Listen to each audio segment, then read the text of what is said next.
Assalamualaikum dan salam sejahtera buat penonton Kisah Semasa TV. Kerja dari rumah.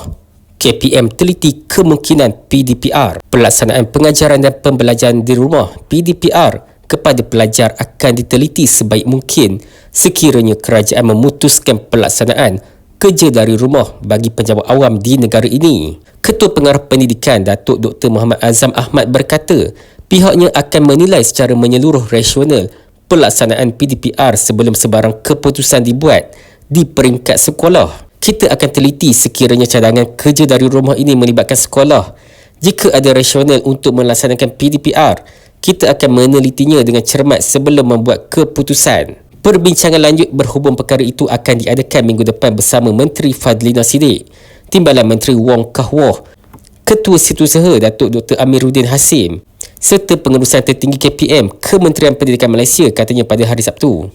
Menurut beliau, KPM sudah mempunyai pengalaman melaksanakan PDPR ketika penularan COVID-19 sebelum ini. Katanya pengalaman tersebut boleh dijadikan panduan bagi menambah baik pelaksanaan sekiranya kaedah itu perlu dilaksanakan semula.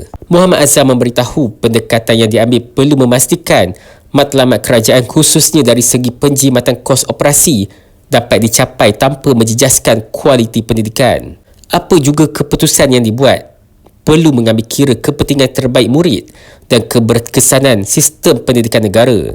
Sebagai penjawat awam, pihak kementerian akan melaksanakan segala dasar dan keputusan yang diputuskan kerajaan dengan sebaik mungkin, katanya.